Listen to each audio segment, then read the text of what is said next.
ada kesan seolah-olah Presiden mempercepat penggantian Panglima TNI. Teman-teman sekalian, masyarakat Indonesia, sebenarnya Pak Yudo ini kan pada November ini berakhir masa tugasnya. Ya, di tentara itu tradisinya begini, kalau lahirnya pada bulan November, biasanya pensiunnya itu dipensiunkan pada 1 Desember. Itu tradisi yang berjalan. Tetapi untuk pergantian panglimanya bisa saja, kapan saja, sesuai dengan kebutuhan. Nah, kebetulan Pak Yudo ini nanti seandainya ada pergantian pada bulan November, itu nggak ada masalah. Ya, nggak ada masalah. Karena saya dulu, lahir saya bulan 8 Juli, saya pergantiannya tanggal 8 Juli, nggak ada masalah. Tetapi saya secara resmi mengakhiri tugas saya sebagai prajurit TNI itu pada 1 Agustus. Nah, itulah kira-kira bedanya. Jadi nggak ada percepatan, nggak ada upaya tetek mengeong. Memang udah waktunya begitu. Jadi pada bulan November ini bisa saja Pak Yudo diganti sebelum tanggal lahir atau setelah tanggal lahirnya, nggak ada masalah. Jadi nggak ada tendensi apapun. Ini masyarakat Indonesia jangan berimajinasi yang berlebihan lah, ya, karena itu hal yang secara tradisi di TNI berjalan dengan baik. Apakah ada intensi atau kepentingan politik? Enggak ada. Murni, saya pastikan murni, itu memang masanya sudah pas seperti itu.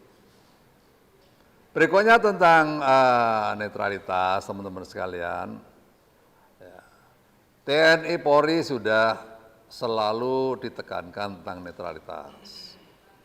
Dan masyarakat punya keleluasaan untuk mengevaluasi, mengkritisi, bahkan lebih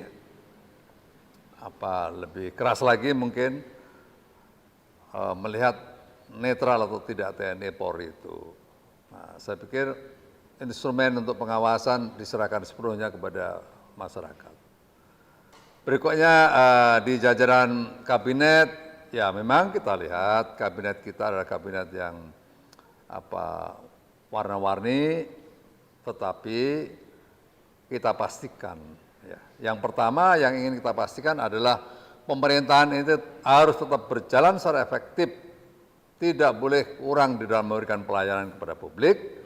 Yang kedua, walaupun beliau ada di kementerian, tetapi dari sisi politik praktisnya kita semuanya berharap tidak lagi menggunakan seluruh jajarannya, lembaganya untuk kepentingan politik praktis itu.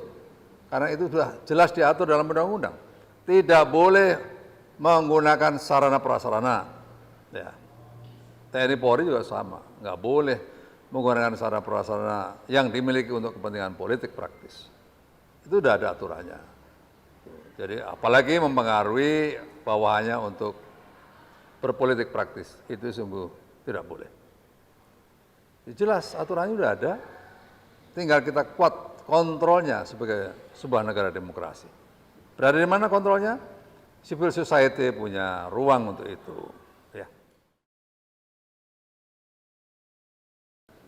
Sepanjang yang saya tahu, beberapa kali beliau berbicara dengan saya, ya, dan saya juga lapor kepada beliau, Pak, saya pada posisi yang netral dalam pemilu kali ini.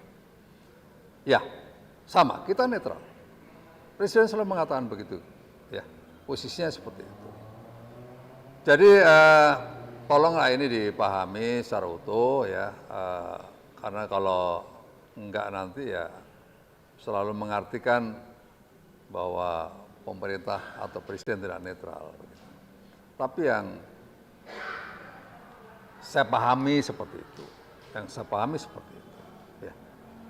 Berikutnya tentang hasil MK sekali lagi saya mohon maaf tidak bisa mengomentari itu karena itu area yang berbeda, bukan domain pemerintah.